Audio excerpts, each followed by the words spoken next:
What's up, what's going on, Legends? Welcome back to the channel. Today we're jumping into Black Ops 6 Zombies, specifically the Shattered Veil, and this is going to be a boss guide only. I will not be doing any of the steps. I actually already have my save prepared for the boss fight, juiced up, ready to go. So if you guys are interested in how to do the steps, or you're struggling with the steps at all, I'm going to include a link to my guide video alongside my low round video that I did solo, because I think there's a lot of tips and tricks you guys can learn through the steps by watching that video. I do some of the steps before you even get access to the ray gun, which can be extremely helpful, like upgrading 2 of the canisters. And I just think getting some of those steps done earlier would be a lot easier and make it significantly a better experience going into the boss fight, being able to set yourself up for success and hopefully knock this out, if not the first try, within a couple of attempts, not wasting yourself too much time.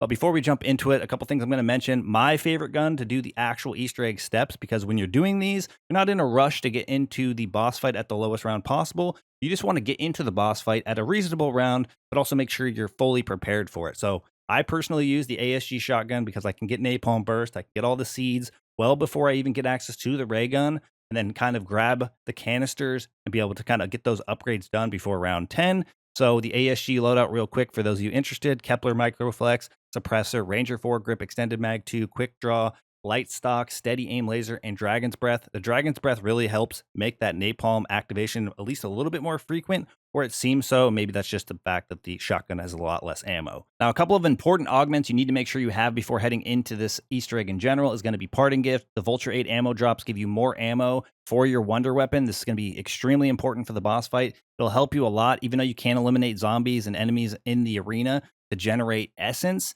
It can be kind of a tight pinch if you're actually looking to do significant damage to the boss at a consistent rate.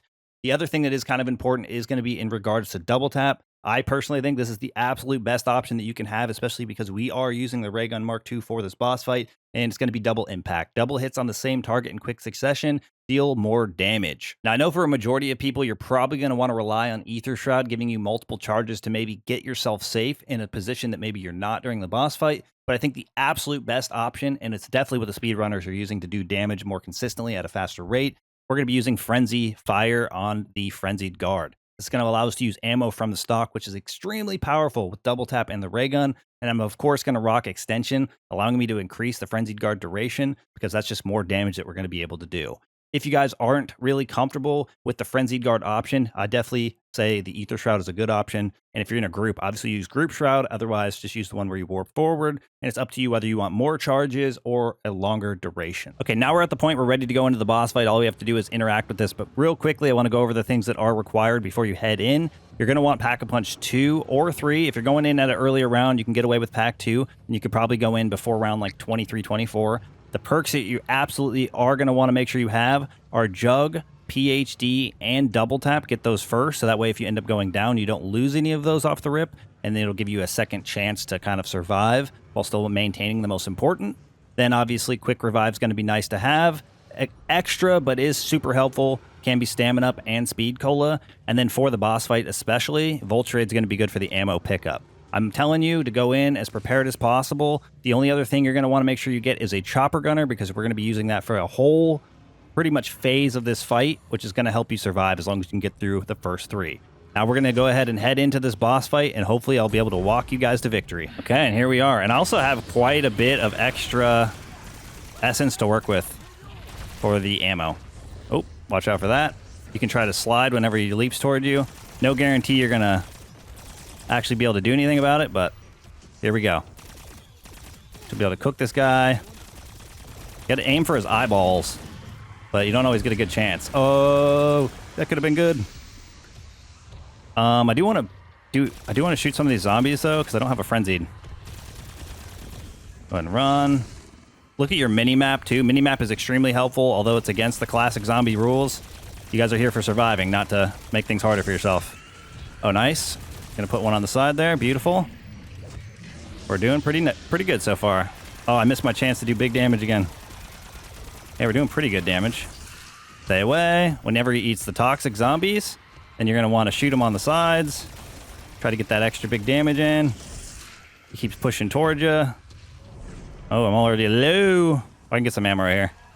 So you can get like 28 instead of 7 with that Vulture Aid thing. So you can come in without Vulture Aid, but you have to play a lot more cautious. Okay, still doing pretty big damage here. Reload. Okay. Just keep rotating on the outside here. Only hitting these guys to get extra ammo. And then I can go over here. The other thing that's kind of nice with the shoddy is I have brain rot on it still from the step. Oh, I didn't want to buy ammo for that. Forget I just did that. Yeah, I have the brain rot on, and it's pack 1 legendary. So it actually still can do a little bit of damage if I need it to. At least to the zombies. Keep on focusing. He's just chilling. Super chilling. Yep. Oh, he went up top. And you can actually keep shooting him up here. This is another nice little tip. Until he goes immune. There we go. Get a little bit of damage. Make sure we stay away. All the gas for a second here. All right, now it's just defend against the zombies. Now, these pools here on the ground, they are going to slow you down. They're going to be kind of frustrating. But the only tip I can give you is make sure you PhD slide before you actually enter it, and you can slide right through it. No problem. Okay, pick up a bunch of ammo here. Like, look at that. We'll never run out of points, I don't think. It's usually a problem in the first phase. Once you get through the first phase, as long as you're not missing, you should be fine. Getting a bunch of ammo. He's already back. All right, plate up, buddy. Plate up. If you have extra, you can always bring Casimirs. I might not even use them. Guess we'll see. Go ahead and hit him some more. He's going to slam. Good lord. So you slide through there. No slowdowns. Make sure we can kill as many of these guys as we can. Obviously, I can choose to focus more damage on him if I would like. I don't have my Frenzied Guard yet, unfortunately. But I'm going to use that for the third phase, I think, if we can get it fast enough. Oh, he's charging me. Run. He's around the corner. Okay, cool. Get another. Big damage, big damage. You can hit him in the eyeball during that throw-up stage, you're good. Okay. Too bad he's around the corner. Yep, we're doing pretty good here. This is actually one of the smoothest runs I've had on this boss fight, but I've never gone in with pack 3 at this level. Okay, nice. Try not to walk into the pools if you can. It can be kind of hard. And we did extra. Big extra. That's crazy. And he can go up there. Yeah, look at that damage. Look at that damage. I think we did way more damage because he did that move. We got good timing there. He did the move when he did, so I feel like we're in great shape. Another thing that's cool about this boss fight, if you lose your self-revive, this man Richtofen, if you get close over here, he'll just give you another one. Should be able to get some plates out of these guys, hopefully. Oh, we got our Frenzied Guard. Boom. And we're still holding on to our chopper gunner, obviously. You're trying to do all this without using your chopper. Because dude's going to come back, and he's going to be cooking. Oh, yep, he's already slamming me. Okay, I'm waiting for him to start doing his thing where he goes really fast. Not doing it, though. So, looking like we're getting lucky here. Not doing his normal charge attack yet. Okay. Okay. I'm going to go the other way. When he rams into me. And plate. Anytime he's pushing toward you at like a fast pace that you can't keep up with, just turn toward him and slide at him. It'll be risky. He might hit you with the tail, but usually with the PhD, you have more than enough to get past, and you won't get hit at all. Oh, we are cooking this dude. This is crazy. There's that slide. Oh, the pool came in a bad spot. He's a little bit fast. Oh, this is the thing I was talking about. Watch out. I dodged it, barely. Almost died there. Whew. No. Yep, gotta go the other way. No, he hit my dying wish. No. Oh, man, even this can go bad for me. I'm gonna throw this. Okay. He went back up. All right, we were close. I mean, it just goes to show.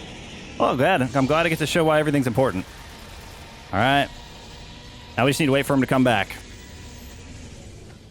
Yeah, I got hit again after... Oh, well, there's that. I guess I could have gone down on purpose to do that, too. There's your free self-revive.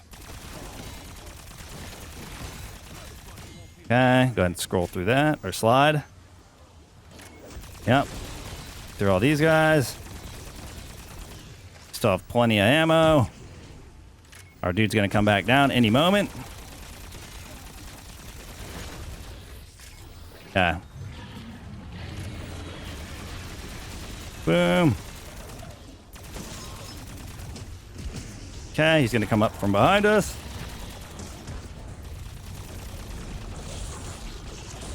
I'm just pile driving him. Okay. Oh, he did it, but he did it when he was around the corner. Okay, stay away. Boom. Big damage. Okay, here we go. Slide past him. Might get hit by the tail. That's what I was trying to do last time, but I got hit both times on accident. Okay, beautiful. All right, here we go. Calling in the chopper. GG's. We freaking did it.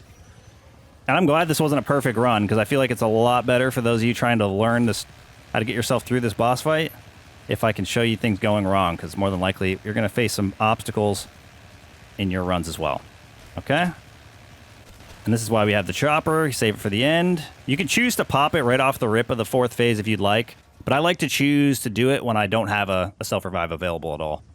So we did have an unfortunate set of circumstances happen, but we still made this work, and you guys will be able to go through and survive even with some negative things happening along the way. So hopefully these tips and tricks will make this boss fight significantly easier for you. Just make sure Richtofen will give you that self-revive if you get near him, if you actually need it. That's going to wrap things up for us here. Thank you guys for all support in today's video, all support in the channel. I look forward to seeing y'all in the next one.